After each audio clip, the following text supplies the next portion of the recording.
da qual depois fazemos alguns eventos. Fazemos depois também outros eventos que não têm a ver com o autor do mês, mas sobre o autor do mês procuramos fazer vários e procurar vários ângulos de abordagem a partir desse autor. Por exemplo, da Natália Correia, fizemos já aqui no outro dia uma sessão sobre a obra dramática da Natália Correia.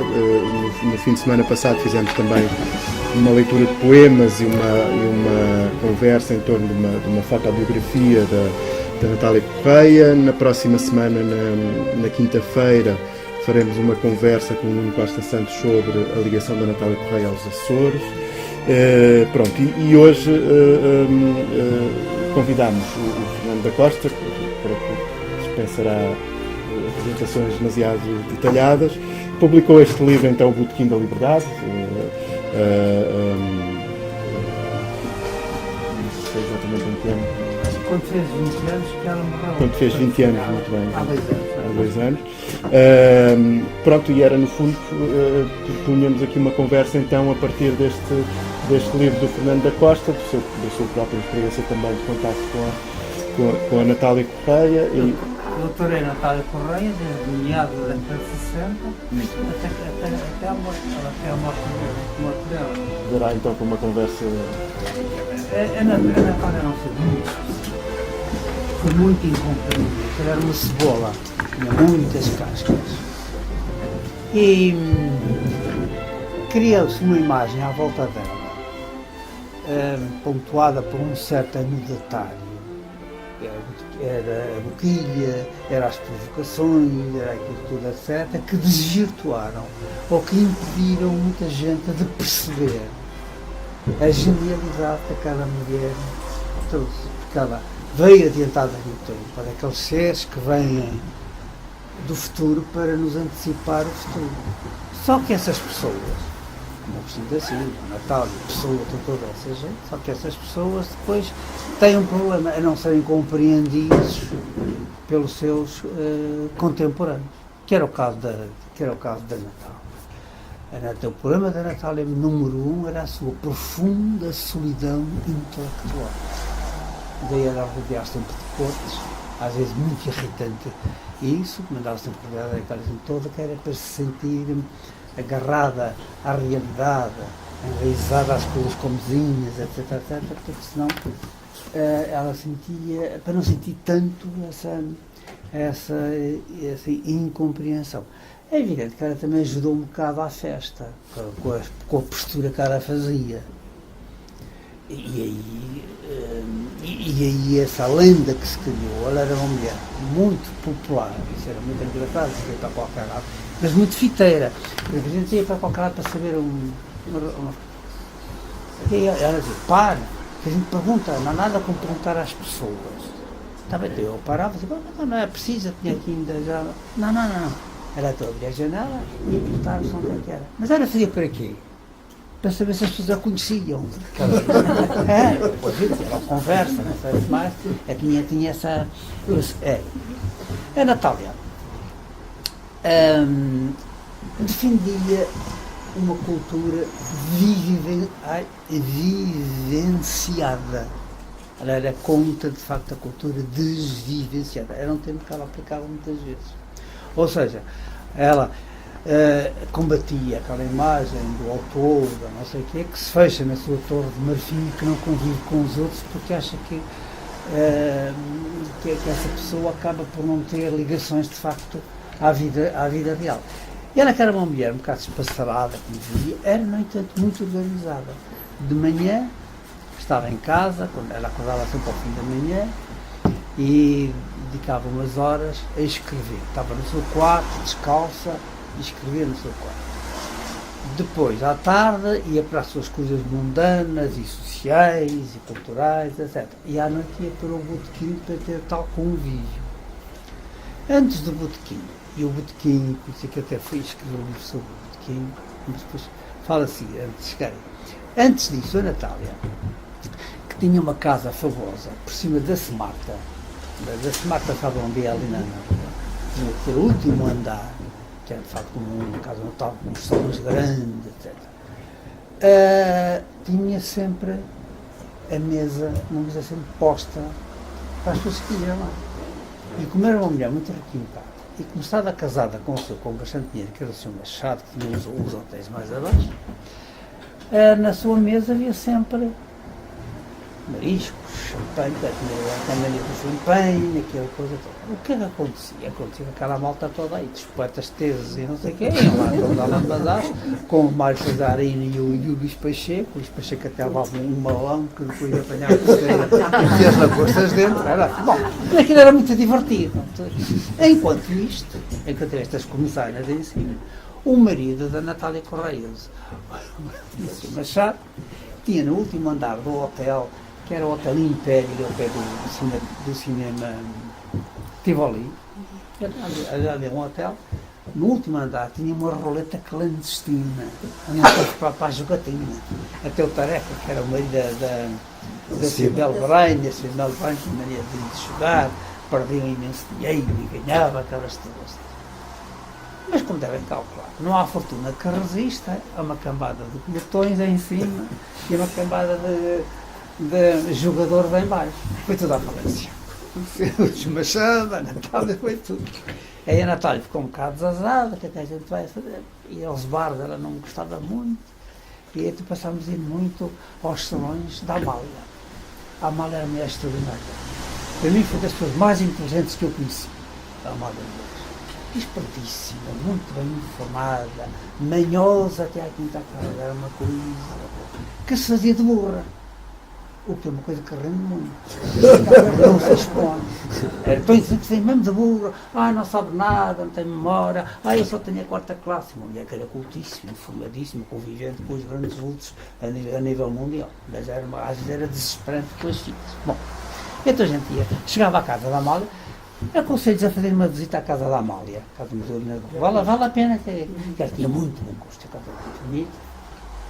Então tinha duas poltronas, uma voltada para as janelas e outra, essa era da Amália, a outra era de quem chegasse primeiro, normalmente era a Natália, que ela arrebatava e sentava-se logo ali nessa outra poltrona, que era a Natália estava de ser conforto. E aí a Natália começava a perorar sobre as mentiras da mídia, aquelas coisas todas da Natal.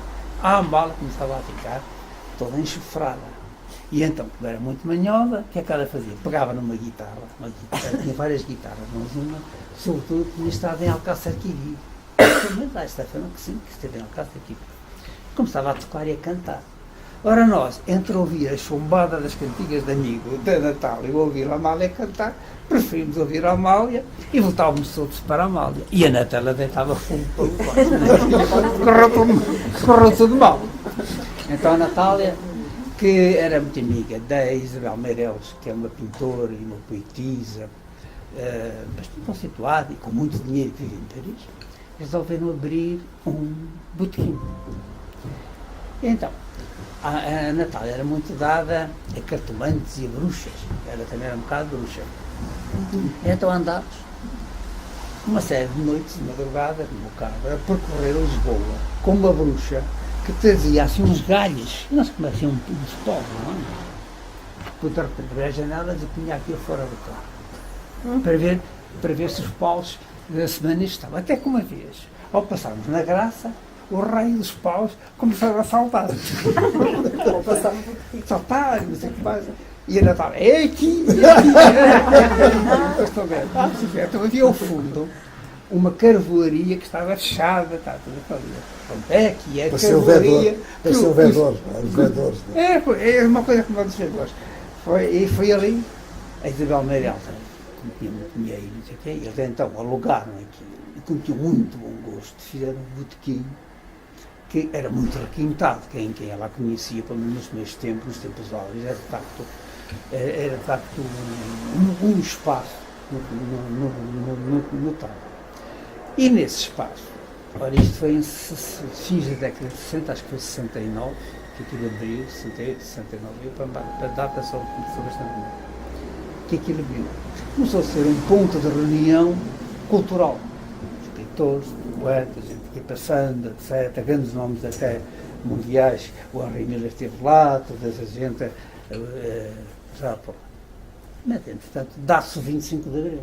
E aquilo, além de ser um encontro de gente da cultura, passa a ser da política.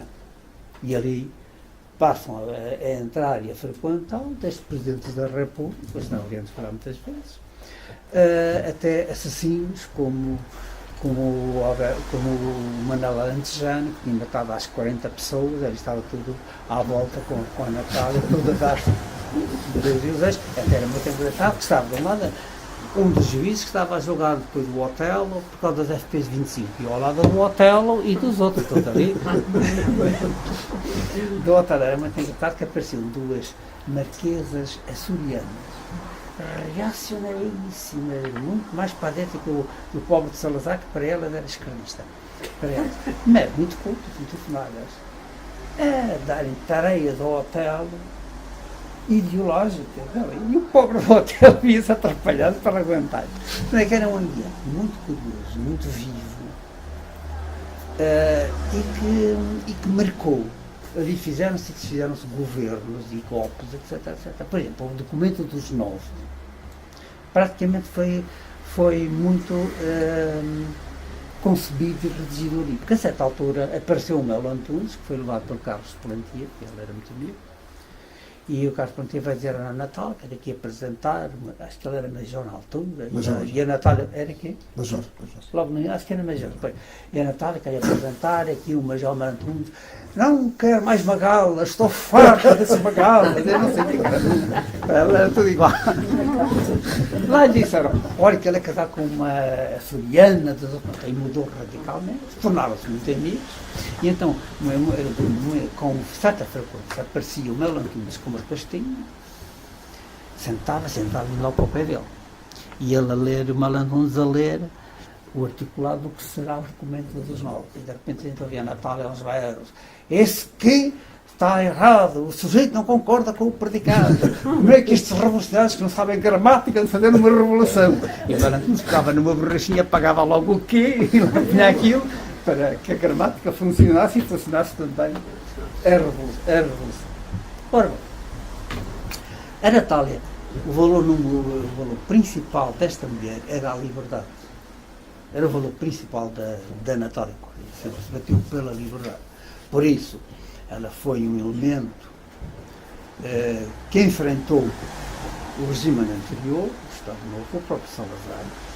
Depois enfrentou, no verão quente de 75, quando houve aqueles radicalismos da esquerda que quiseram também voar, etc., porque, na verdade, a liberdade era um valor sagrado para ela, e foi isso que depois afirmou no final. Ela acede a ir como deputada pelo PPD, e depois pelo PSD. Mas isso, como independente, mas isso não significa que ela fosse do PPD ou do PSD. Porque eu não estou a ver, ninguém está a ver a Natália Correia a subordinar-se como é que se diz? A disciplina. Isso muito menos. Ao programa de um partido político.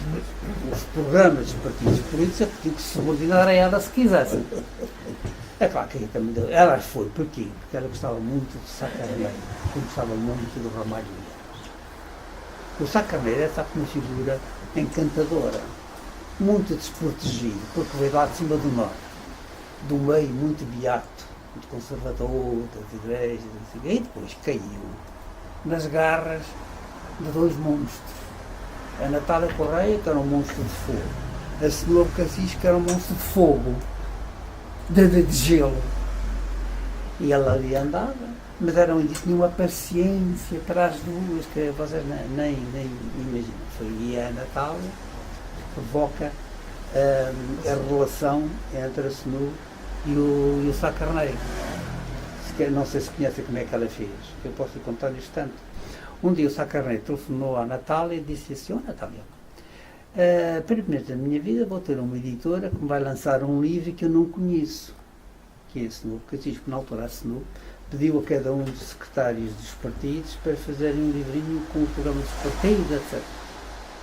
E a Natália disse: então isso não interessa nada, você faça favor de lhe telefonar e de a convidar para almoçar, porque ela é uma princesa que jaz num esquife de gelo, à espera do príncipe encantado que há de despertar com o seu beijo de fogo.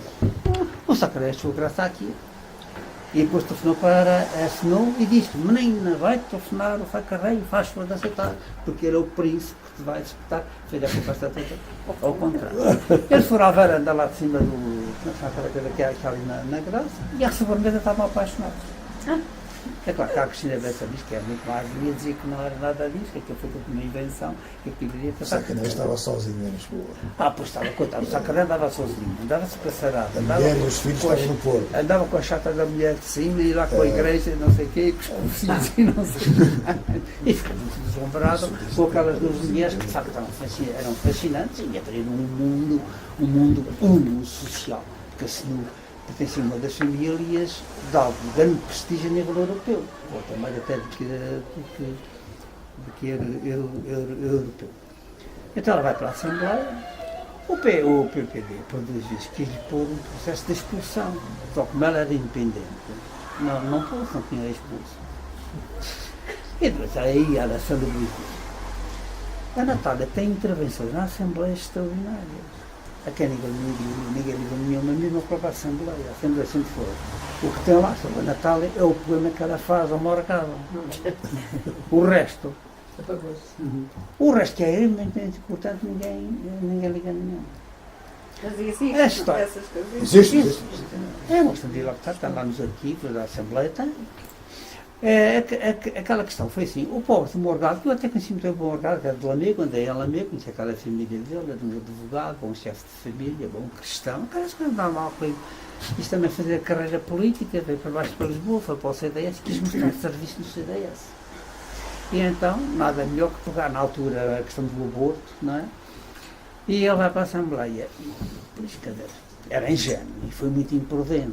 Naquela altura a Assembleia tinha grandes vultos da cultura ali, e logo com a Natália ali logo de fome. Põe-se com aquela treta de que as relações sexuais eram só para ter filhos, ou não sei o quê. Não, para procriar. Para procriar. Hoje explodiu e fez aquele poema, porque o pobre homem acho que só tinha tido 2 filhos, portanto disse que só tinha 2 vezes, depois de ter feito o segundo filho, ficou capado, o Morgado ficou capado, não sei. É aquilo. Entendeu? O pobre do Morgado. O pobre do Morgado apanhou uma depressão, foi para Lamego e tempo depois morreu. Foi a primeira pessoa que a Natália matou. Cada vez a gente ri-se, mas as coisas têm efeitos terríveis. Devastador. Coitado aqui, não, para aquele homem, para o Morgado, isto não foi o fim. Foste a ridículo daquela maneira. Ora bem, estas coisas, portanto, iam-se dando. Tudo isso serviu para criar a lenda, para criar o mito da Natália. Um dia perguntei à Natália, eu por acaso não pus isso no livro, que me esqueci. Então, mas porquê é que você escolheu um botequim e não uma farmácia ou qualquer outra coisa? E ela deu uma resposta muito bonita. Que eu quis construir um espaço que pudesse ser um Portugal que pode haver no futuro. Ou seja, um território de liberdade, de cultura, de afetuosidade, de crítica, etc. E, na verdade, o botequim foi isso. Era qualquer coisa. Era preciso conhecer a Natália aqui para entender a originalidade e a diferença daqui. Portanto, este é um bocado esse aspecto em que a Natália deixou colar essas imagens todas, depois tínhamos programas na televisão que popularizaram muito, etc. Entretanto, a Natália é, para mim, não sou só para mim, um dos grandes pensadores do século XX. Para mim há 3 grandes pensadores no século XX português. O Fernando Pessoa, na primeira metade, o Agostinho da Silva e a Natália Correia na segunda metade. Ela é extraordinariamente ousada em coisas que avança. E ela vai escrevendo, vai publicando, não publica muito, porque as editoras fogem, porque ela é um flop, ela não vende nada. Só uma vez vendeu 3 edições de um romance chamado A Madonna, uma feira, até conhecido como uma feira de livro, que as pessoas pensaram que era uma biografia da Madonna, da cantora. Fala que ela não soube, que ela tinha isto. Ela não condescendia, não abdicava da sua exigência da sua profundidade. Achava que um leitor tinha trabalho a escrever, a pensar e a escrever. O leitor tem que ter também trabalho a ler e a interpretar as ideias do leitor, de obrigação de se aproximar dela. Como isso não acontece, como a gente sabe, numa livraria a gente vê como é essas coisas, a Natália, de facto, era um flop. Embora tivesse talento para muitas coisas, cantava maravilhosamente bem. Quando esteve nos Estados Unidos, foi contratada ou convidada para ficar a cantar como profissional coisas de jazz. Pintava extraordinário. Quando morreu a mãe, ela superou durante um ano, não escreveu e pintou. Tem quadros notáveis. O Almada Negreiros dizia muitas vezes à mulher, dedica-te à pintura. Depois dizia como, pois de facto devia ter feito isso, porque hoje estava rica e tinha um motorista, que era o grande sonho dela, era ter um motorista. O cara conduzia muito mal, tinha um pobre de um carocha, conduzia muito mal. Mas para ela achava que o importante era de facto a escrita, porque é pela escrita que ela pode transmitir mais o seu pensamento. Por exemplo, ela foi uma das bandeiras do feminismo em Portugal durante muito tempo. A certa altura, ela disse, eu já não sou feminista, eu sou femininista. O que é que isso quer dizer, Natália? Então ela explicava. Os feministas são os que defendem a igualdade da mulher ou a superioridade da mulher perante o homem. Os feministas não, são os que reivindicam a valorização do feminino, que tanto existe na mulher como no homem, que é a parte criativa, humanista, progressista do ser humano. E isto foi tão importante, porque nós, de vez em quando, encontrávamos com a grande Margarita Ursenário. A Margarita Ursenário ia passar algumas temporadas lá embaixo a Sagres, considerava Sagres um dos lugares sagrados do mundo. E então ia incógnita, lá com a sua assessora, a sua secretária. O dono da pousada, esta estalagem, a pousada que está lá embaixo, que conhecíamos a Natália, avisava-nos. E então a Natália arranjava uma fita qualquer para a gente ir lá e encontrar a Margarita e o Senado, que na hora de passava o tempo estendida aquelas cadeiras de lona a ganhar sol, era assim, ia meditar.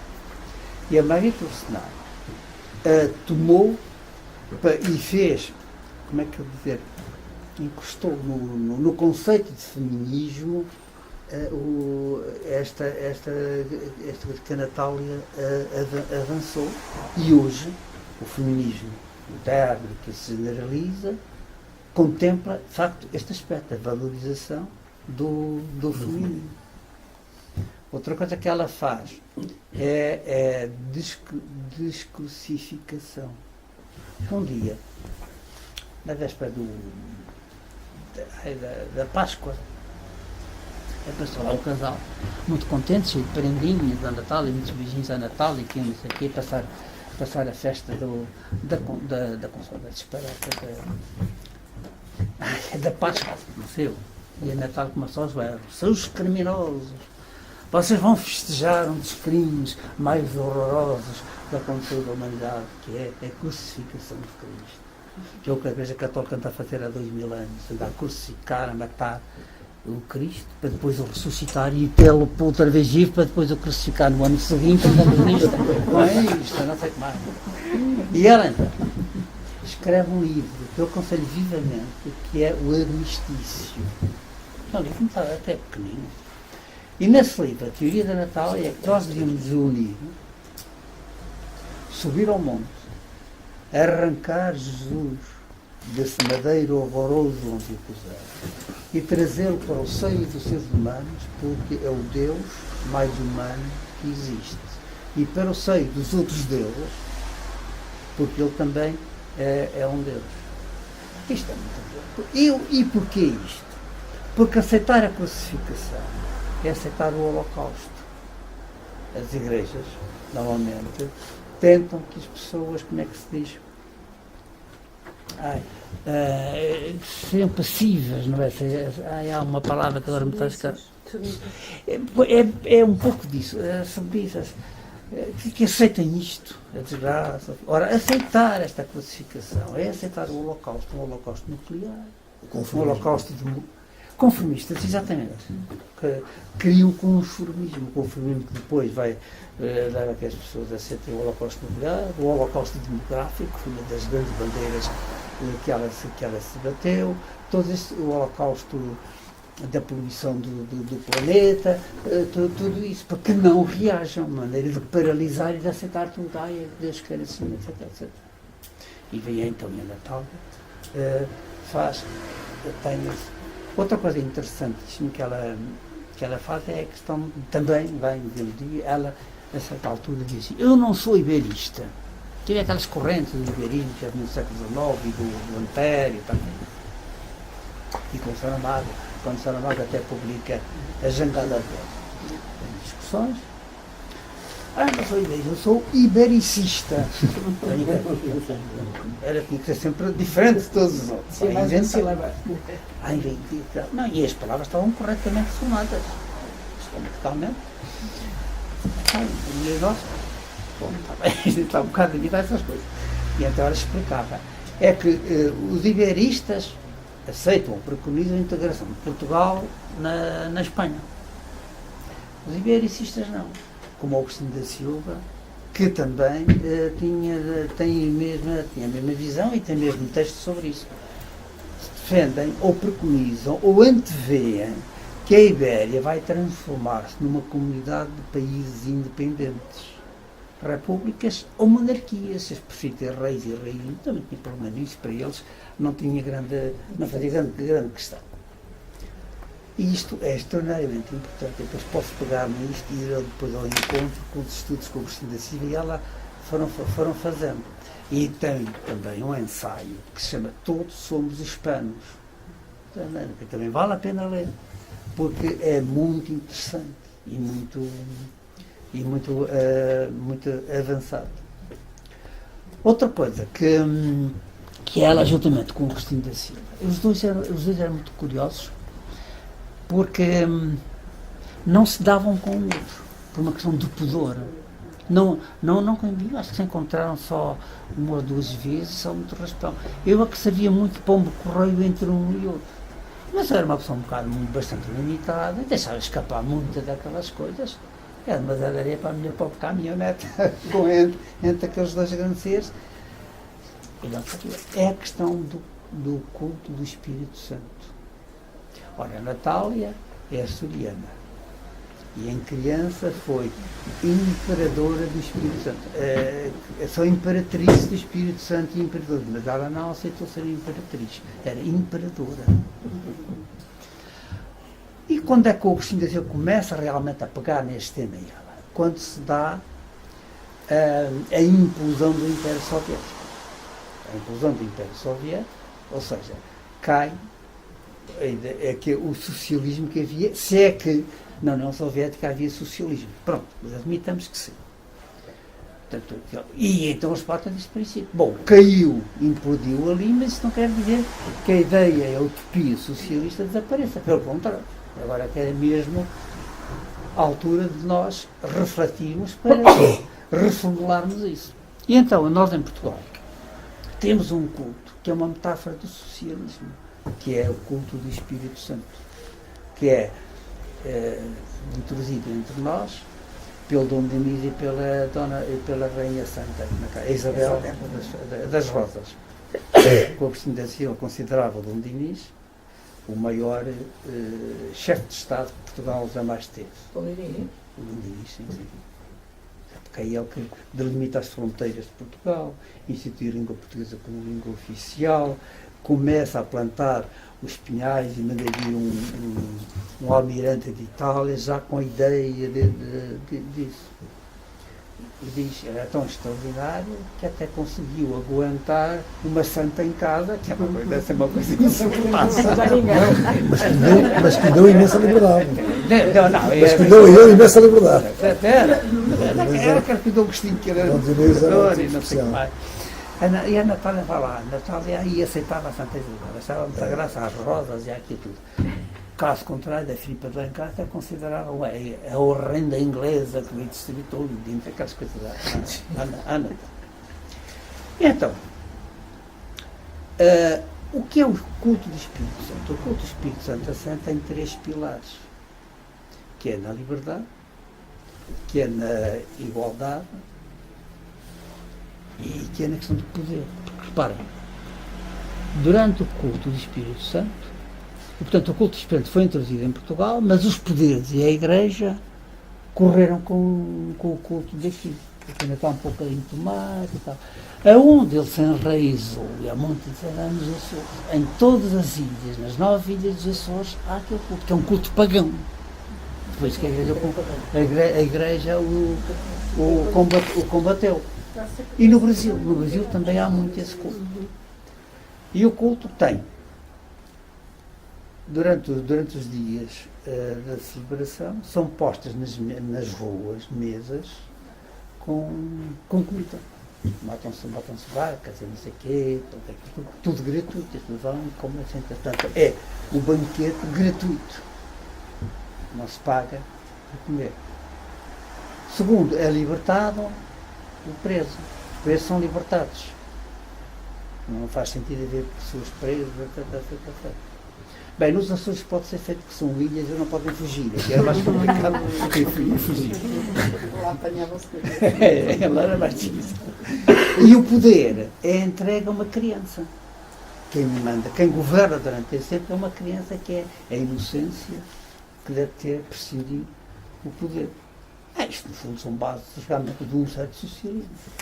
Depois ia Constante, nós inventamos o cozido à portuguesa, então vamos inventar um socialismo à portuguesa. Agora, o que é.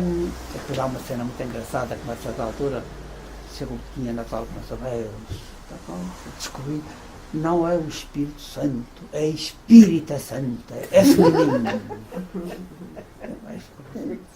E depois ela ficou muito intrigada. O que é que o professor Agostinho vai pensar? Está bem, então vou-lhe dizer. Eu cheguei junto do professor, e o professor. A Natália diz que o Espírito Santo é feminino, que é Espírita Santa. E aqui está muito preocupada consigo. O que é que eu lhe vou dizer?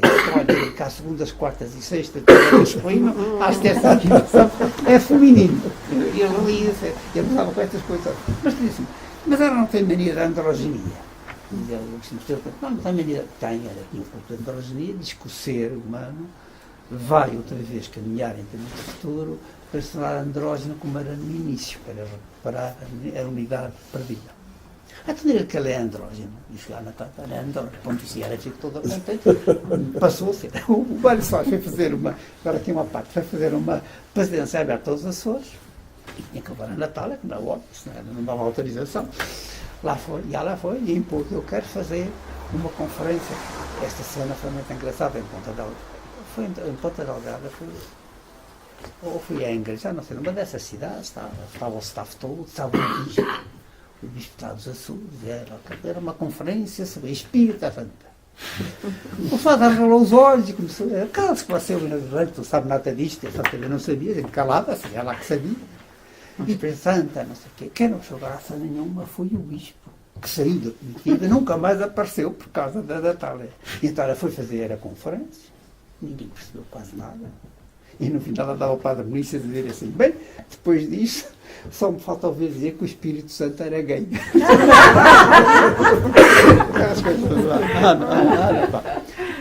Agora, o que é curioso é que quer o Agostinho, quer a Natália, que morreram assim, que isto foi na parte final da vida deles, não se encontrou nada escrito sobre este tema. A Natália, o espólio dela está a ser estudado lá nos Açores, talvez uma parte dele. Do Agostinho, aquilo também é tudo um bocado, não se sabe, ou eles escreveram e ainda não apareceu e pode ser que apareça, ou então acharam que ainda não era a altura de começar a formalizar as coisas, não sabe muito bem. Voltando agora, já que estamos agora aqui a falar do futurismo da Natália, e volto também a falar no Agostinho, a questão então da Ibéria, porque tinha acabado de desabar o Império Soviético. A seguir, vai desabar o Império Americano. Ainda nessa altura não sonhávamos com o benfazejo Trump, que vai dar uma ajudinha a isso. Enquanto um desabou e o outro já começa a tremer, está a emergir com grande pujança o Império, o grande bloco asiático, a China, o Paquistão, etc. E o único bloco que se pode formar e que pode ombrear com este é o bloco ibérico. E o Agostinho da Silva, até depois me deu isso que eu mostrei à Natália, recortou a área de todos os países de língua portuguesa e espanhola e ajusta-se perfeitamente sobre a área do Império, do bloco asiático, com a vantagem do bloco ibérico ser extraordinariamente rico em matérias-primas, petróleo, diamantes, gás, é realmente da zona do globo mais ricas que há. Por isso é que são tão vitalizados. O bloco asiático não tem. O problema da China é que não tem petróleo, não tem essas coisas. Depois, o bloco ibérico é constituído, por exemplo, por populações muito jovens. O bloco asiático não é. Logo, tudo isto era muito importante trabalhar. O Agostinho da Silva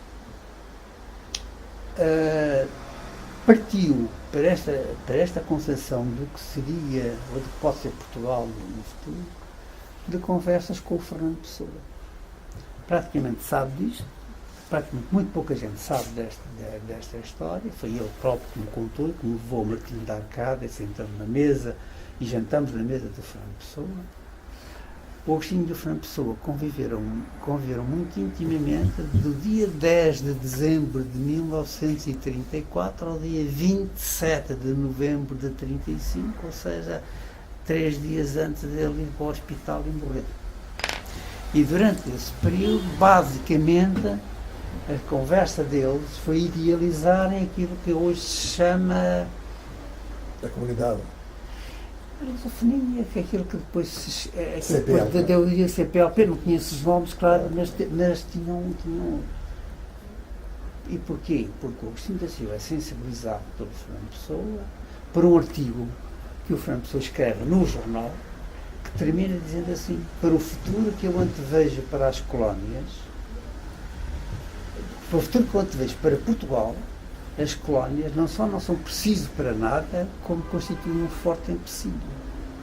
Ora, isto numa época em que éramos todos colonialistas, até como consequência do ultimato inglês. Bom, e isso despertou no Agostinho, depois dessa conversa, o Pessoa depois mostra ao Agostinho também um artigo que termina com aquela célebre frase que serviu de referência para sempre ao Agostinho, que é: a minha pátria é a língua portuguesa. Tudo isso que a Natália apanha. E que começam também, então, de facto, a desenhar este aspecto. E Portugal comete um grande erro. Os políticos, após 25 de Abril, não têm sensibilidade para a África. Uma parte dos políticos estavam exilados lá fora, não tinham conhecimento. Eu lembro que uma época em que não havia um único diretor de órgão de comunicação social que conhecesse a África. Eu ouvi alguns políticos pensarem que a África era preto. Eram pretos em cima de árvores a comer banana. Não perceberam que Luanda, por exemplo, em 1974 era mais avançada que Lisboa. Eu viajava muito e não tinham sensibilidade nenhuma. E então, em vez de Portugal investir na comunidade europeia como fez, embora tivesse ter investido de outra maneira, e na comunidade lusófona, não, desprezaram por completo isso, o que se refletiu. Portugal perdeu a força toda. Porque Portugal teria hoje muito mais importância e seria muito mais respeitado na Europa se tivesse, de facto, o apoio e se tivesse incluído uma grande comunidade de países africanos e brasileiros e sul-americanos. O único político que, de facto, entendeu isto e trabalhou nisso foi o General Leales. Aliás, ele foi algumas vezes com o professor Agostinho da Silva a almoçar à casa do General Leales. A primeira viagem que ele faz como Presidente da República é precisamente à África e a Moçambique. O que eu estava aqui a contar, no Maputo, nessa altura acho que já era Maputo que se chamava, o Samora faz uma recepção no Palácio Presidencial, grandiosa, e depois antes virou-se lá para os seus e diz assim: camaradas e contemporâneos, apresento-vos o nosso antigo patrão. Era o patrão? Pois, que era o patrão ali, o branco, patrão, mas era antigo. Ora, o Samora era doido, mas não era burro. Não era nada burro.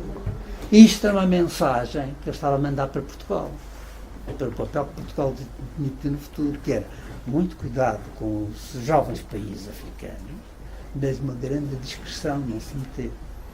É claro, como a gente viu, nada disto foi feito. Perderam-se 40 anos e o mesmo general Allende, que há dias, numa conferência que ele fez na sede, dizia que se calhar agora Moçambique, Angola e o Brasil já não precisavam de Portugal. Portugal perdeu uma oportunidade histórica muito grande de ter esta riqueza. Não sabemos se perdeu ou se ainda se pode dar a volta. Essas coisas são sempre muito complicadas. Por exemplo, da CPLP, que é a Comunidade de Povos de Línguas Portuguesas. É, né? Língua da expressão.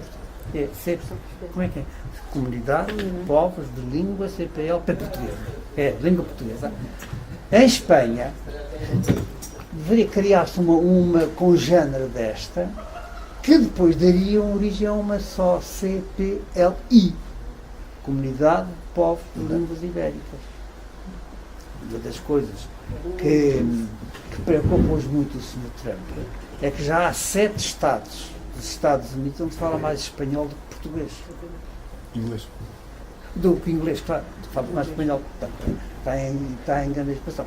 E estes dois seres, muito baseados no Fernando Pessoa, que é muito curioso, o tal Quinto Império, de que fala Pessoa ou Agostinho da Silva, é uma coisa cultural. Isso do linguístico, que é o grande património que Portugal tem, que é a língua. Porque estes povos africanos escolheram português, foram esses que escolheram português como língua de unidade, que não tinham outra coisa. Não foi aí Portugal, não deu. E a Natália Correia é das poucas pessoas que percebe isto e tenta formalizar isto. Mas é claro que isso trouxe-lhe muitos dissabores. E levou a depois cercar, não um bocado. O tempo foi passando. A Natália, a certa altura, como digo, a Natália recusou todas as ofertas que lhe faziam. Sacaneiros, generalianos, ofereceram ser embaixadora, ela recusou. Ministra da Cultura, ela recusou. Diretora do Teatro Nacional, ela recusou. Recusava esse tipo. Embora ela se preocupasse com a questão económica, porque lá está, uma pessoa sem dinheiro, a falta de dinheiro limita a nossa liberdade. E é por isso que havia uma certa. Quando estava como deputada, depois deixou de ser, não sei o quê, quando o PRD caiu, assim ela tentou que o PS a candidatasse como deputada independente, porque só precisava de mais de 5 meses para candidatar a reforma. Mas o PS não o quis. Percebeu que ela ia levantar problemas, pois é, eu não percebo que raio de partido é aquele que teve medo dos problemas da Natália. E a Natália, já numa idade, vê sem rendimentos. E é então que se diz, então a Natália vai pedir há uma reforma de mérito que foi instituída, acho que pelo Lucas Pires, acho que foi o Lucas Pires que instituiu isso, que é personalidades de grande destaque cultural. O Estado dá-lhes uma pensão, acho que agora são 150 contos. Na altura eram 150 contos, na altura que isto aconteceu, agora já não sei como é, não sei se o Passo Coelho acabou com isso, como acabou com tudo, já isso não sei. E a Natália tem esta resposta espantosa. Diz assim, se o Estado português entende que eu mereço, eu aceito e agradeço, mas pedir não peço. Ficámos assim. E é aí que os generalianos, como os generalianos era muito amigo, dá-se muito com aqueles juristas, lá consulta com juristas, não sei qual bem o que foi. E um dia o general Leandro telefonou-me e disse-me: temos o problema da Natália resolvido, porque um jurista desses descobriu na lei, se não for o próprio a pedir, pode ser um grupo de cidadãos. Exatamente. Não é? Acho que ainda é assim. E quando nos preparávamos para nos ir fazer tal grupo de cidadãos, ela morreu. Morreu com 69 anos. Há 22 anos. Morreu muito nova, foi. Há 22 anos. 20. Há 95, sabe? Pois a Natália diversificou-se. É a grande poeta que tem. Sonetos românticos é de facto uma obra-prima da poesia portuguesa. Algum daqueles sonetos da Natália, não tenho qualquer pés em dizer, tem a altura dos sonetos da lírica do Camões. Foi dramaturga, tem peças, um Camões muito violentas. Por exemplo, uma das peças que ela fez foi o Homúnculo, que só agora foi representada por um grupo de estudo. O Homúnculo é uma desmontagem do Salazar. Então até aconteceu isto, que a maior parte das coisas que apareceu ali contra o Salazar apareceram já depois do Botas ter morrido, mas ela não, ficou aqui com ele em vida. O Silva Paz, o diretor daqui, mandou apreender o livro. E na quinta-feira, que era quando ele se encontrava com o Salazar, o Silva Paz disse: Sr. Presidente, já mandei apreender o livro e agora vou prender a Natália Correia. E o Salazar, que 2 dias antes tinha lido a peça, porque o Jorge Pablo, o bilhete tinha levado, leu a peça, ficou tão impressionado que não dormiu durante essa noite inteira. Disse ao Silva Paz: acho bem que retirem o livro, mas não toquem na Natália Correia, porque é uma mulher muito inteligente. Isto foi contado à Natália por um primo do Silva Paz que ia ao Burkina. Depois tem aquela peça sobre a Pécora, que é um cama de montagem da Nossa Senhora de Fátima, que teve um grande êxito no Festival de Avignon, no teatro, lá fora, mas aqui não. Mas aqui teve uma grande encenação de João Mota com uma grande, genial interpretação da Manuela de Freitas. Até foi muito engraçado, porque a Amália dirigiu a peça em Avignon como convidada, e depois no final disse assim: eu gostei tanto, que eu estou cheio de remorso, tenho que ir para casa arrasar e pedir para ver se acho que a Amália para se escapar.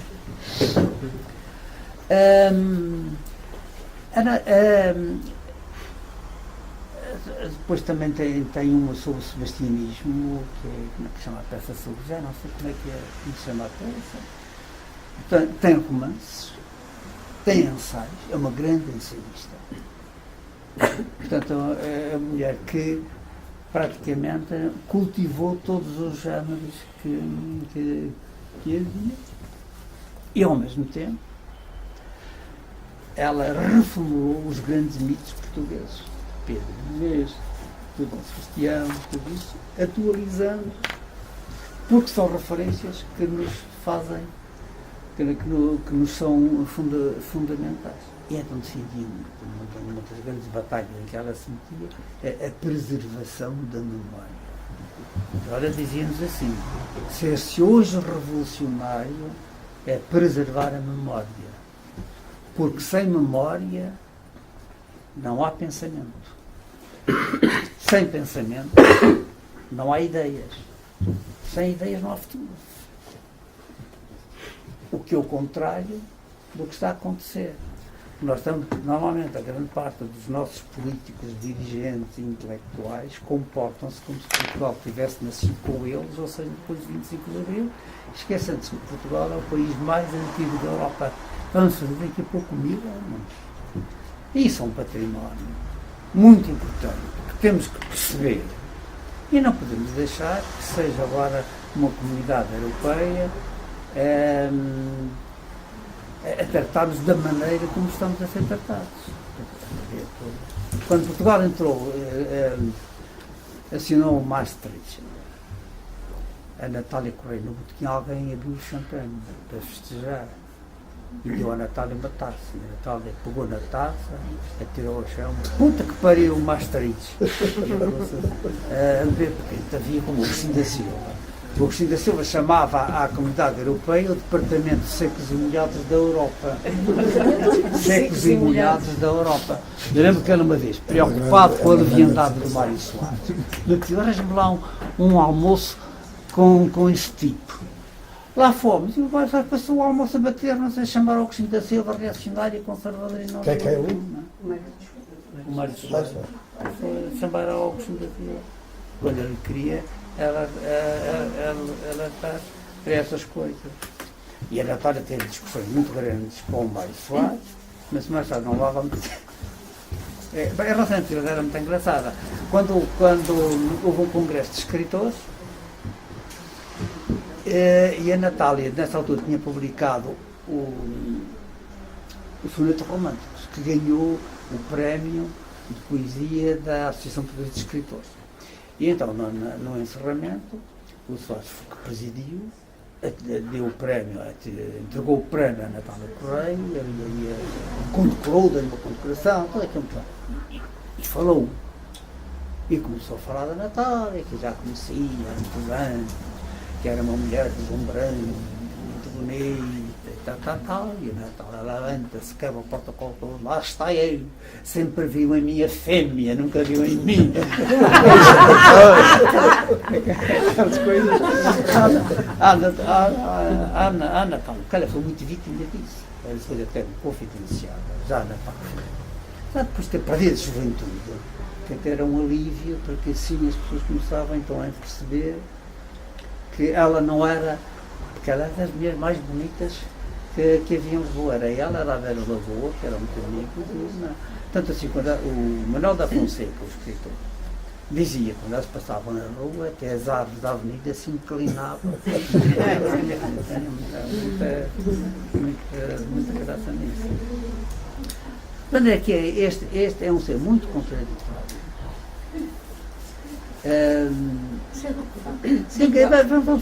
Sendo ela tão acutilante, digamos, tão convencida das suas razões, etc., depois como é que fazia a ponte para a parte afetiva? Ela tinha efetivamente uma data de amigo, não era? Ou não? Pois é, boa pergunta. Boa pergunta. Este era um dos grandes amigos. Aqui o Fernando. Sabe que a Natália tinha aquele ar todo imponente, mas depois eu levava a casa às 5 da manhã. Normalmente era a hora de chegar. E muitas vezes eles ficavam no carro ao meu lado a chorar, 20 minutos a chorar. Uma mulher completamente insegura, desprotegida, parecia uma criança. Tinha o outro lado. Ela nunca dormiu em casa sozinha.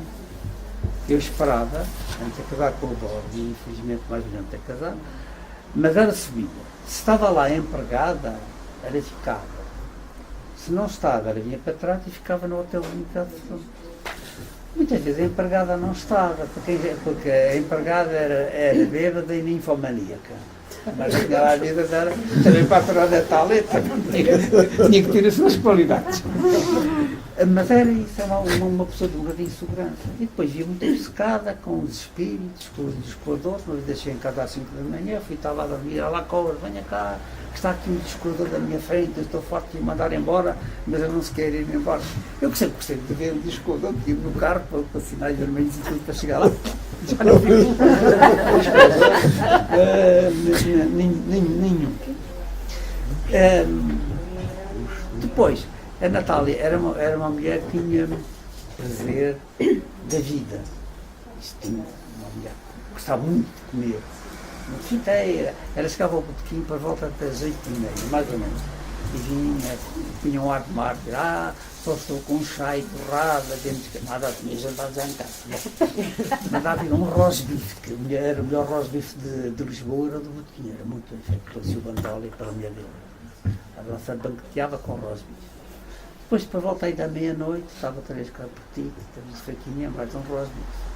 Por volta das 4 da manhã, mais outro rosbife, tinha que jantar em casa, mais os 3 rosbifes.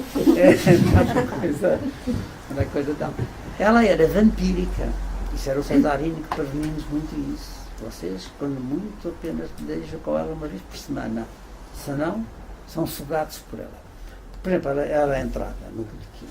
nós estávamos normalmente a conversar, etc. Já estávamos, ela vinha assim um bocado a cair, porque só estava com cheio para tomar. À medida que o tempo ia passando, e para volta da meia-noite, 1h da manhã, nós estávamos completamente a arrasto, já estava completamente a fora. Então, isso era um fenómeno muito estranho. Depois, uma vez foi lá o Júlio Caldeireiro, que era um escultor, e todos me chamavam Júlio Caldeireiro, já nem sei qual era o verdadeiro apelido dele. Que era de uma grande zaragata, porque a Natália chegou com a viúva do Fernando Namora, a Zita, que é uma excelente pessoa, sentou-se, mas não reparou que na cadeira estava um desenho do Júlio Caldeireiro. O Júlio Caldeireiro chegou com o rabo para a separar o coisa, uma grande zaragata. A Natália começou a impor, e então o Júlio, a expulsar o Júlio do botequim, e o Júlio não saía, então chama-se a polícia. Chamaram a polícia entrou, e o que é que ele faz? Prende a Natália. Tem toda a razão, porque estava ali para fundamentar a Natália. Prendeu a Natália. Outra engraçada foi com o Santana Lopes. O Santana Lopes era secretário de Estado da Cultura e desentendeu-se com a Natália no Parlamento. O que era fácil, não foi desentender-se com a Natália. Era difícil, certamente. Nisto era umas 11 e tal da noite, estão com a porta, porque o botequim tinha a porta aberta, era fechada, uma coisa privada. É o Santana Lopes que entra com um grande ramo de flores, que dá a Natália. E a Natália diz: você é um estupor, mas eu perdoo-lhe, porque sabe tratar uma senhora como deve ser. Na tal conversa, o Santana foi-se embora e a Natália virou-se para lá e disse assim: este rapaz ainda chega a primeiro-ministro.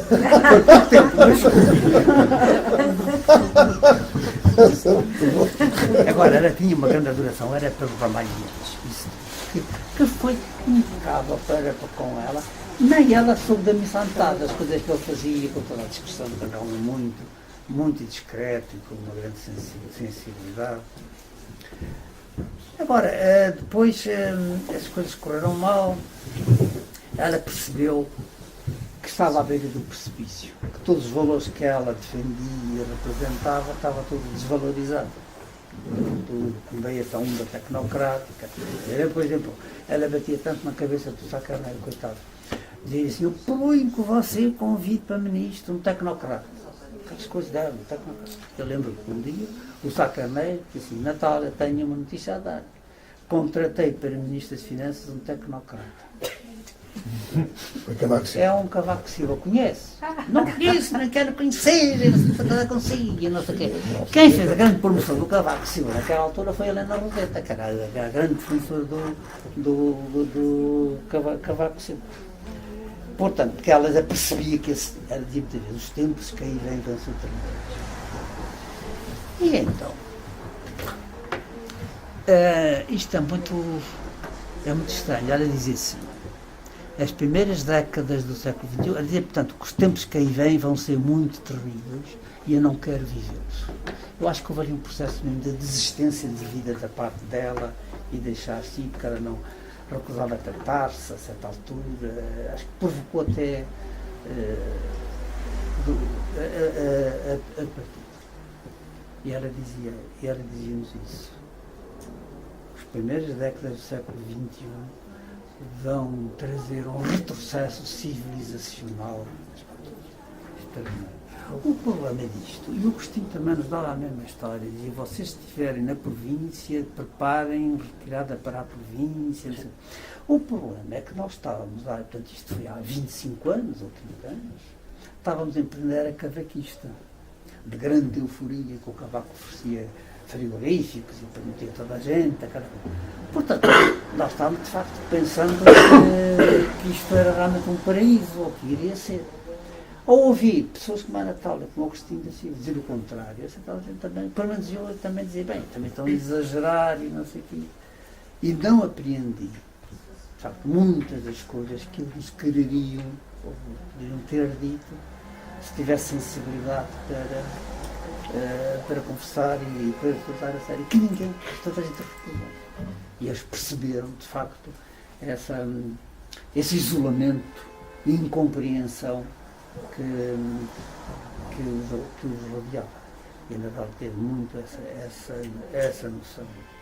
E desistiu, porque ela desistiu mesmo de viver.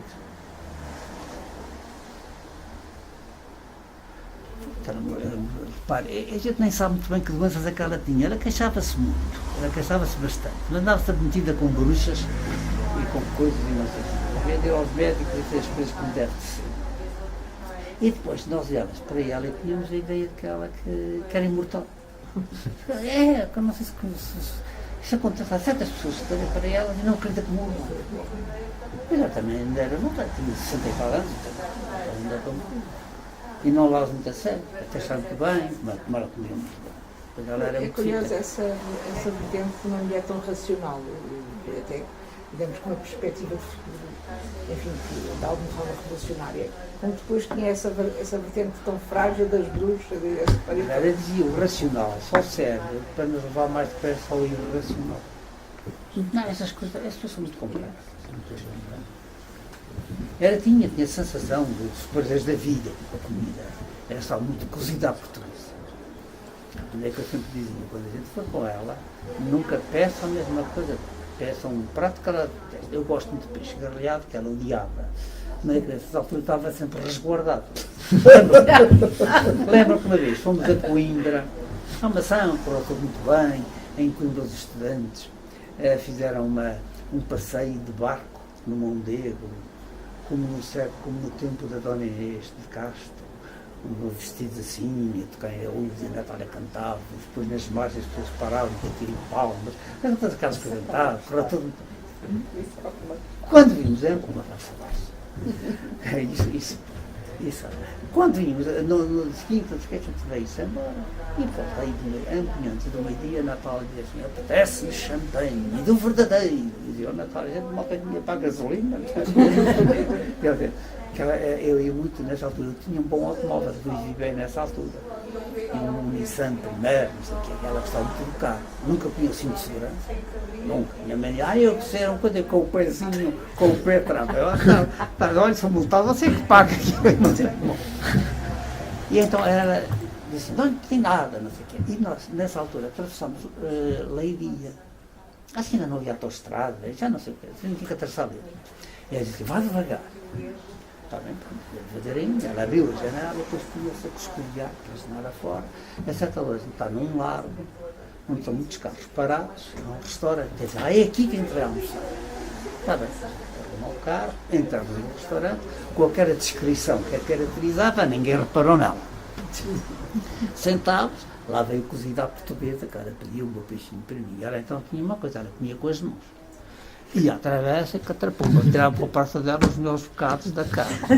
Eu estava a comer, depois ia que os outros tinham um bocado, qualquer coisa que lhe apetecia, ia lá e roubava-lhe e comia.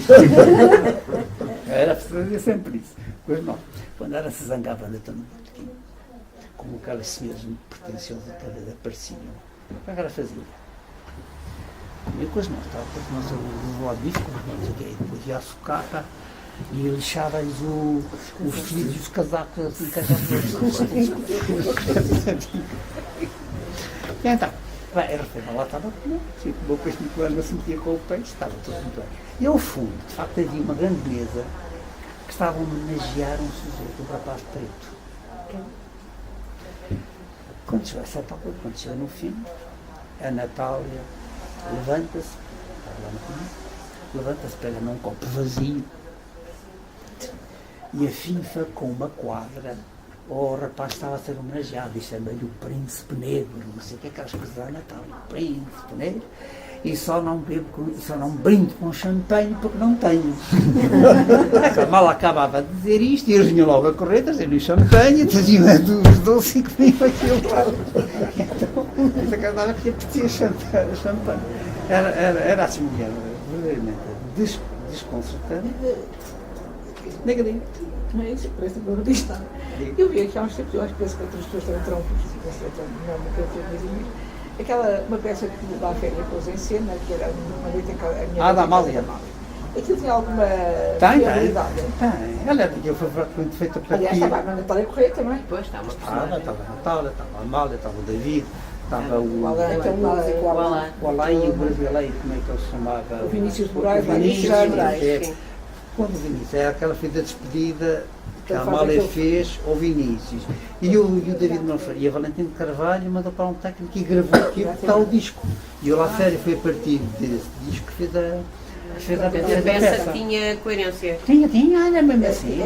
Tinha levado esse ao real então. Foi, o Ari de Santos era um traste do que como pessoa era detestável, era quase tão mau como o Luís Pacheco, velhaco. Então, ele dava-se muito bem, o Ari com a Natália Correia, com a Fernanda de Castro, com a Amália, que a chamava por de tias, não sei o quê. No 25 de Abril, isto contou-me a Fernanda de Castro, o Ari telefona para a Fernanda e diz: tia, está uma revolução na rua. Se forem os meus a ganhar, eu protejo-te. Se forem os teus, tu proteges. E a Fernanda está bem, filho. Vou matar com o fundo do Ari que ganhar. O Ari nunca mais falou à Fernanda de Castro, nem à Amália, nem à Natália. E passou a chamá-las reacionárias e velhas e não sei o quê. Mais tarde, eu dava bem com o Ari. Ele dizia-me já no fim da vida. Ele estava arrependido, tinha muitas saudades dela. E tentou, ainda trouxe para casa da Fernanda de Castro, ela atendia umas da Amália, a Amália aí sacudiu. Com a Natália, o Ramalho Vianos tentou que eles fizessem as pazes. A Natália lá, para ser simpática com o Vianos, lá aceitou complementar o Ari, mas também desligou. Mas agora as discussões entre eles eram terríveis e homéricas. Uma vez, no Salado de Vinho de Porto, o Ari e o Dor de Guimarães começaram a pancadaria. O Ari e o Dor a rolarem-se no chão e a Natália toda contente a ver aquele espetáculo e o Ronaldo ficou-se apenas,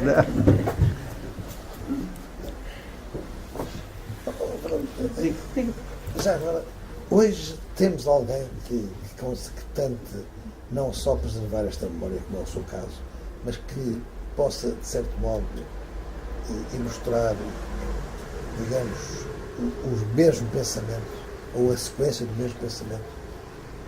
Vai surgir.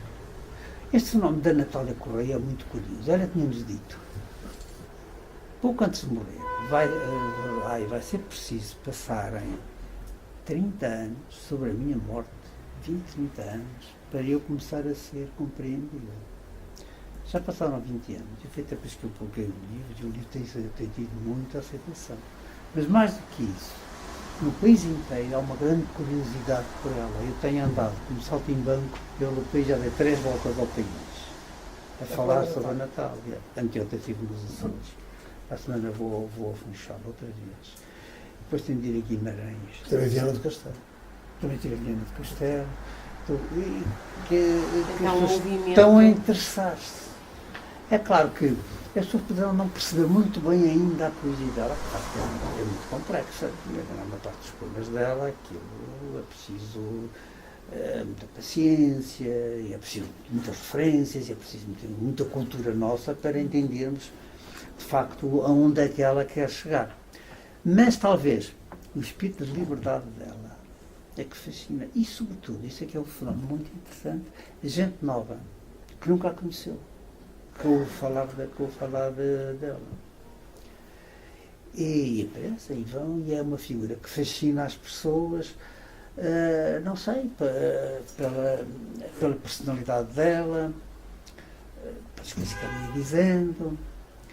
É possível que o Fernando Pessoa precisou de 30 anos, só 30 anos depois de ter morrido é que começaram a levar a sério e é que se tornou no grande fenómeno que ele é. Porque quando ele era vivo, ele era muito desprezado. Não está aqui ninguém da família dele, mas ele quando chegava bêbado a casa, não lhe abriam a porta e dormia na rua. Ao Fernando Pessoa.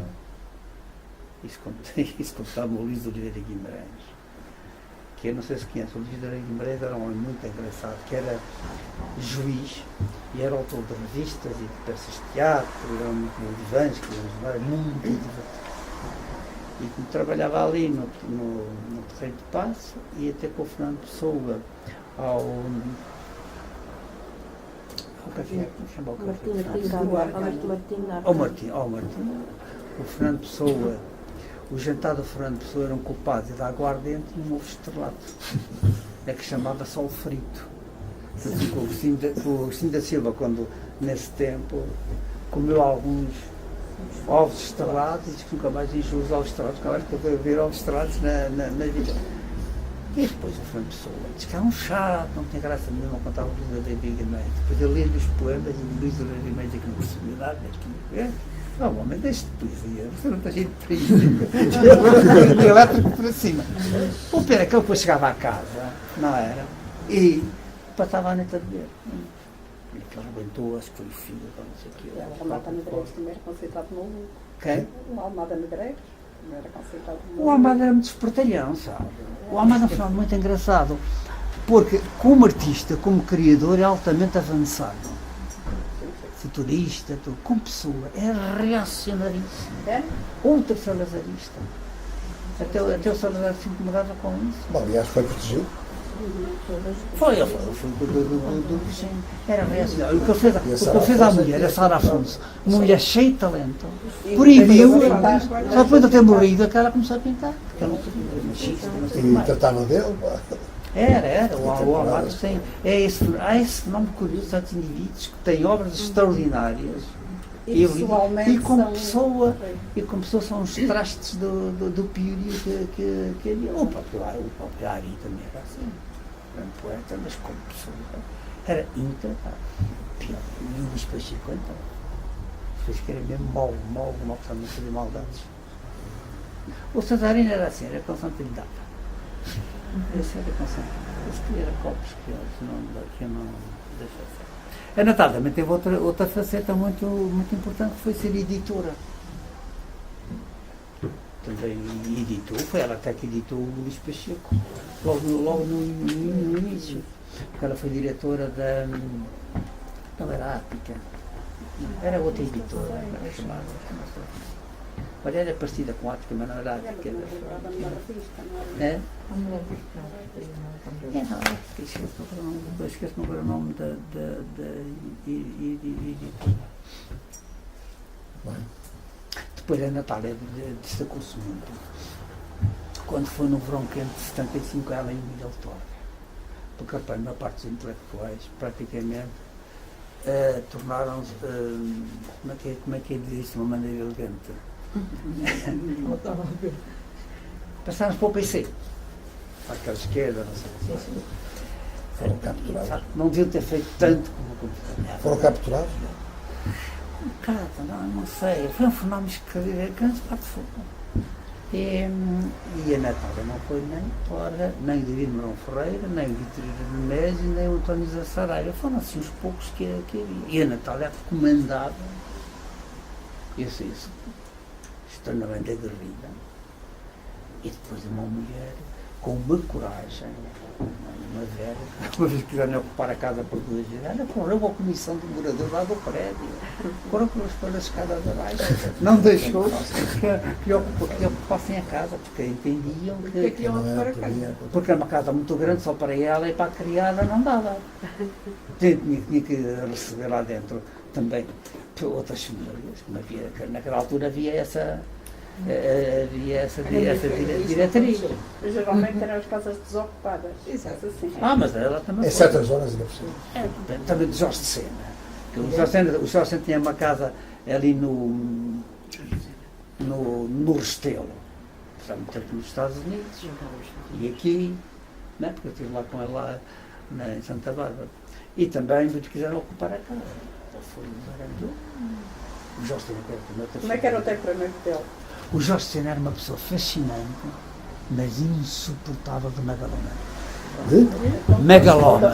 Então veja que, por exemplo, quando há o 25 de Abril, o Cardia contactou-o convidando para ele vir para cá dar aulas para a universidade. Ele estava nos Estados Unidos.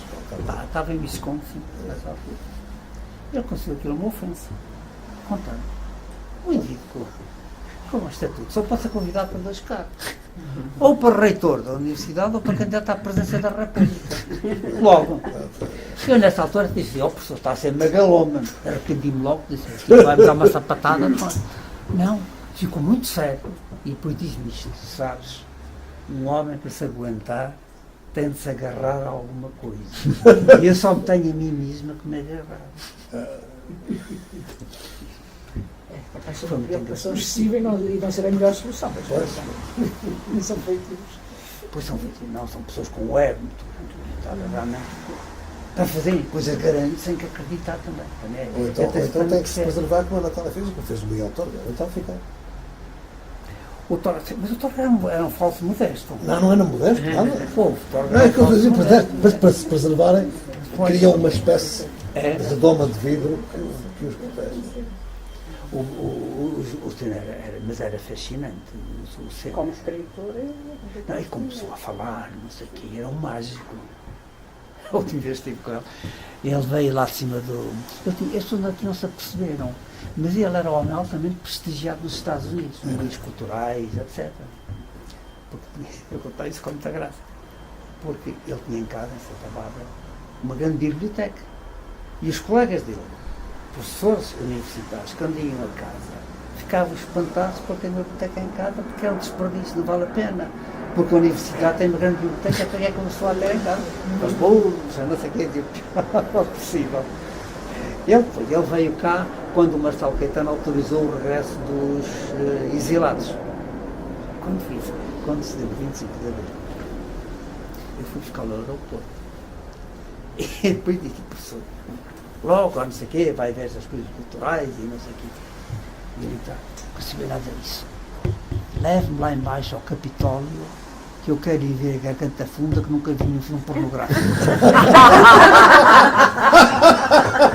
Lá fomos. Eu com um bonezinho. Deixa-me para fazer um carro. Ele adorou. Eu contei isso no outro dia, o Eduardo Lourenço, e você tem que contar isto. Eu começo e vivo. E aí matava-me.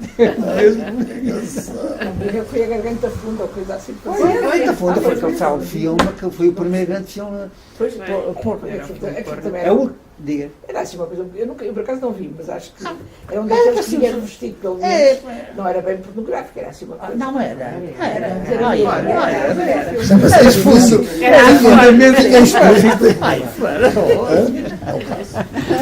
Agora, a última vez que estive com ele então tinha ido ao norte da Europa, eu já estava um bocado doente. A comprar livros, porque ele era o diretor do departamento de língua espanhola e portuguesa lá da universidade. E ele fazia aqui uma escala, acho que umas 4 horas no aeroporto de Lisboa. E então fomos lá, foi também com a Sofia de Melbrano, que eles gostavam-se muito bem, com o Tareco, fomos ao aeroporto para estar com ele. Então ele entrou, lá na sala de, como é que se chamam, de estar que há, e disse assim, ainda bem que entro na civilização. E eu como, você passa a vida a dizer que isso aqui é uma pioneira e não sei o quê, você quer civilização. Bom, são os bárbaros. São os bárbaros. Só sabem trabalhar, ver televisão e beber cerveja. Desconfio dos povos que não bebem vinho. Mas isso também é uma ideia mais ou menos generalizada de pessoas que vivem por lá, não é? É isso. Uma cultura diferente. Uma forma de viver muito diferente. Os valores são diferentes. Claro, é evidente. Aquelas coisas. Eu sempre estava provocado de dizer estas coisas. O Ari de Santos, que era muito maldoso, uma vez começou a dizer que a Natália tinha sido da PIDE. E foi o que não. Foi pouco desmentido, pregou um raspanete ao Ari. Porque o Cunhal gostava muito da Natália, e a Natália do Cunhal. Picaram, era muito engraçado. Dois do Cunhal contou-me que aceitava ir de cada recepção das embaixadas, só com a esperança de encontrar a Natália para se meter com ela. Porque a Natália dizia, uma vez a Natália disse isto, a proposta da Amália, por dizer que a Amália que era do Estado Novo, ela disse não. A Amália gostava do Salazar, mas não era salazarista. Como eu gosto do Cunhal, eu não sou cunhalista. Porque há essa diferença. O Cunhal chamava até ao Cunhal, aí é o príncipe da política. O Cunhal gostava muito de dizer que o Cunhal também é um príncipe, eu gostava muito de aristocrata. Sim. Ele gostava muito disso. E discutiam com ela, com um sentido de humor. engraçado, ele tinha um grande sentido de humor. A inteligência é entender. Diga? A inteligência é entender. Exatamente, era um diálogo inteligente. De ser superiores, portanto, intelectualmente, que se iam entendendo. Depois a Natália lembra-me que foi das pessoas que começou a alertar-nos para o perigo em que hoje caem a maior parte dos escritores mais jovens, que é a chamada, às vezes eu sei dizer a palavra, desterritorialização. Se lerem muitos livros desta gente, esses livros tanto podem ser passados em Lisboa, como em Pequim, como na Conchichina. Não reparem que isso é. E porquê?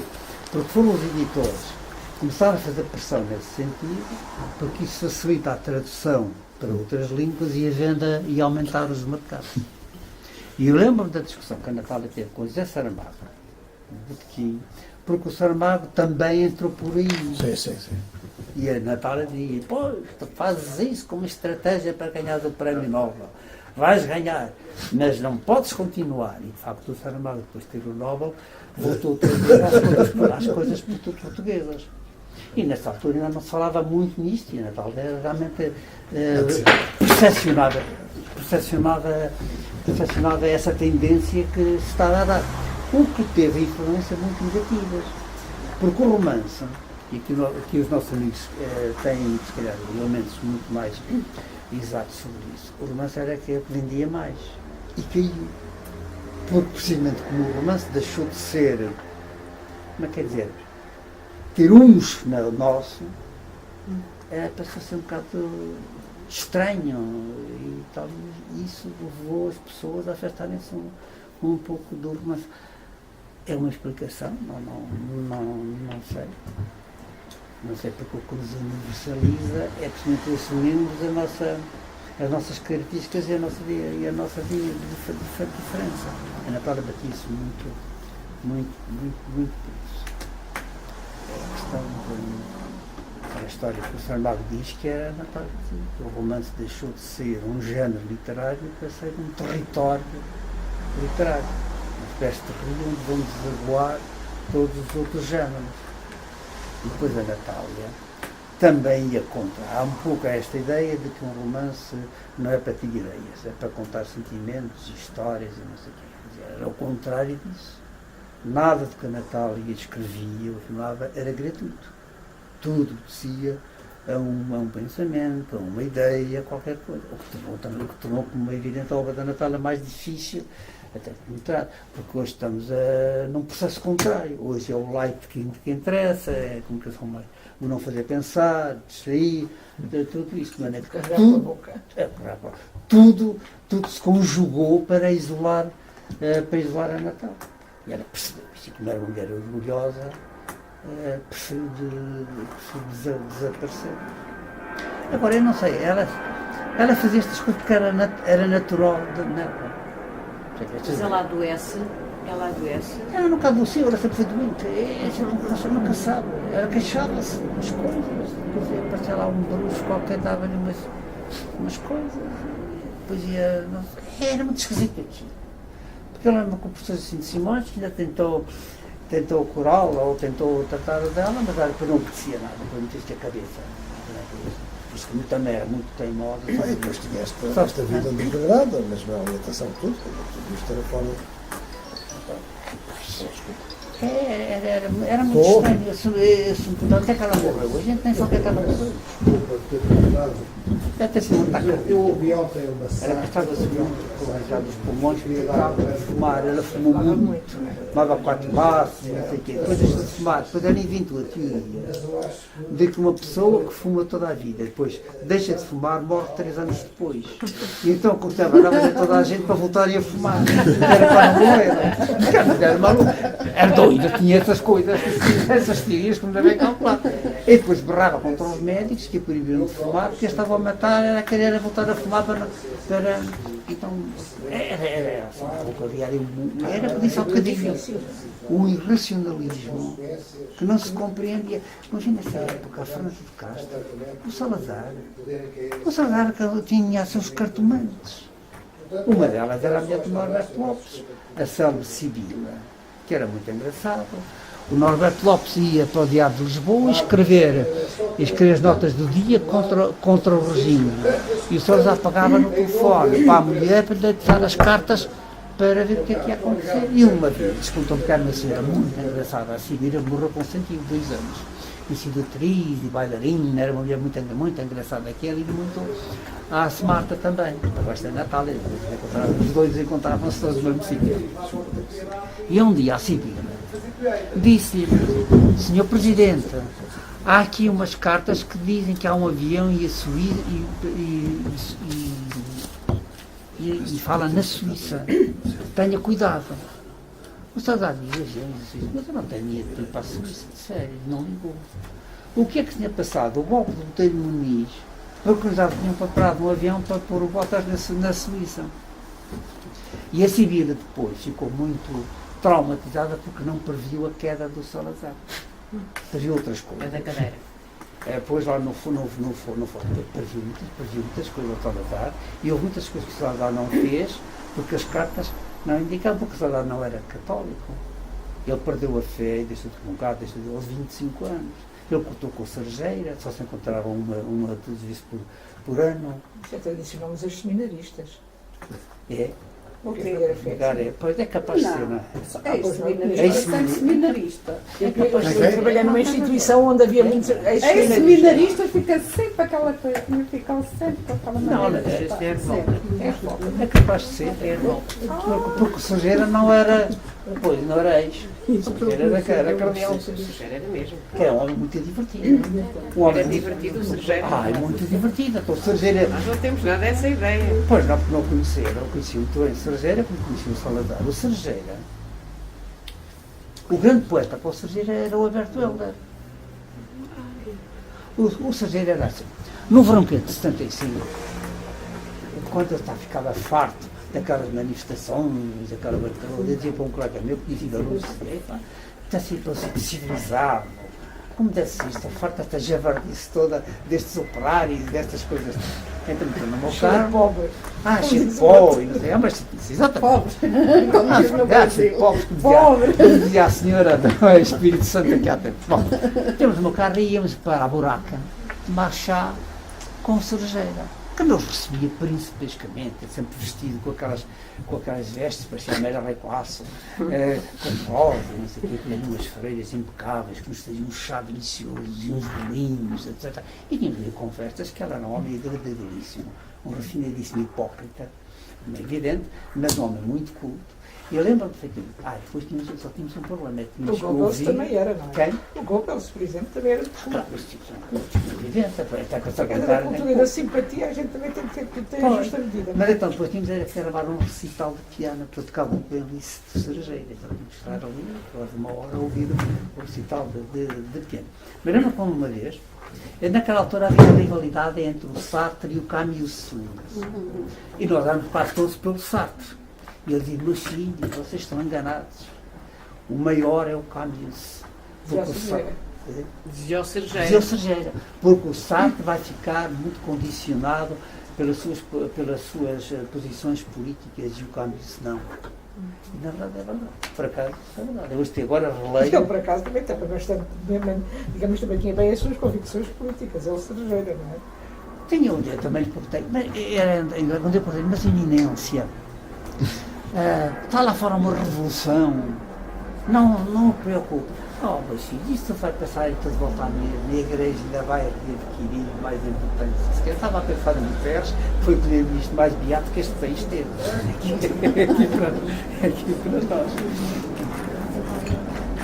Era muito rapioqueiro, era um tipo muito dia para os cafés. Por acaso não tínhamos ideia nenhuma. Chegava aí para o Campo Grande, Não sei, não. chegava aí para o Campo Grande a andar de bicicleta. Era assim, um pouco a Marcelo Rebelo de Sousa, eu gostava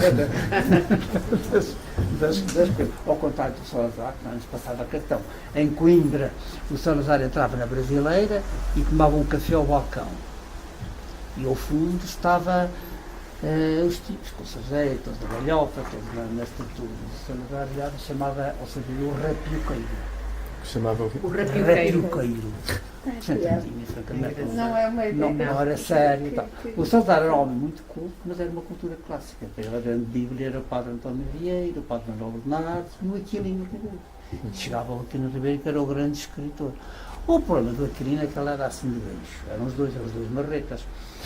O Aquilino tinha a sua autoridade e desprezava o Salazar. O Salazar percebeu que o Aquilino era o maior escritor, mas tinha que o subordinar. O Aquilino tinha que se subordinar a ele, Salazar, que era mais importante a quem tinha o poder. Passaram a vida inteira nisto.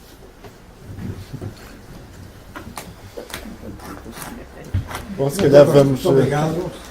É uma fonte. Gostei muito. E a Natália é um bocado fruto disto tudo. Porque as pessoas não são isoladas. Na família. É todo um Eu passado. conheci pessoalmente a Natália Correia porque ela era amiga de Carlos Pina, que era jornalista no Diário de Notícias, e da mulher dele. E ia lá à casa, às vezes eles juntavam-se ao fim do dia, depois vinha tudo para o Onde é que é um... Ah, pois. ali naquela rua que sai de Sapatores, vai ter a igreja a meio da rua. Era um funeral ao Carlos Pina. Está a ver aqui? Sim. Lembra-se de a saída de Sapatores, aquela que vai, não é há duas ruas, não é uma que vai dar, como é que chama? É que vai dar à igreja, lá aquela igreja no alto, como é a igreja da rua, não é da rua. Como é que, Igreja do Mundo. a igreja do Monte. E aí a meio da rua, ela ia lá, às vezes a casa dele, e eu encontrei ela, estive lá. Ela, muitas bem disposta, outras vezes muito zangada. Quando se Pois zangava costume. era de fugir. Bom, então não sei. Era de Eu fugir. porque não tenho muita razão de queixar dela aí. Não. Mas ela disse era dizer maldade às pessoas. Cara, está pouco fora do botequim, não sei qual. Aquilo era terrível. Mas as pessoas juntavam lá, depois vinha tudo para o botequim. Era daqueles seres, ou se gostava muito dela, não se. Não Não era para não, mim, Você não era emociona. para mim. não era conciliadora, nunca, não era uma pessoa. Não era a palavra que se lhes apertasse. Não. Muito bem, muito obrigado então por terem vindo. Muito obrigado obrigada. também ao da Costa. Foi Já agora, efetivamente. só uma coisa, há pouco esqueci-me de dizer, amanhã à tarde temos aqui uma sessão também sobre a Natália Correia da nossa comunidade de leitores. Este mês é sobre a Madonna, justamente, porque talvez vendeu bastante. Quem Depois quiser vão ter vir cá a o partir Nuno das Costa 4. Santos, não é? Isso é para a semana, na quinta-feira. O Nuno escreve, já não escreve fora do território. Este primeiro livro do Nuno Sim, é é Céu Nublado com poucas. com boas abertas, é um livro dos antepassados sucessores. E ele é coordenador de uma Ao encontro- revista açoriana, que é Exato, verdade. ao encontro daquilo que a Natália gostava. Portanto, é o Nuno Costa Santos, que é um problema mais novo. Quinta-feira, amanhã é às 4. Quem tiver interesse não é obrigatório ter lido o livro. Amanhã é 15 de leitores, nós juntamos a fazer. Há uns anos.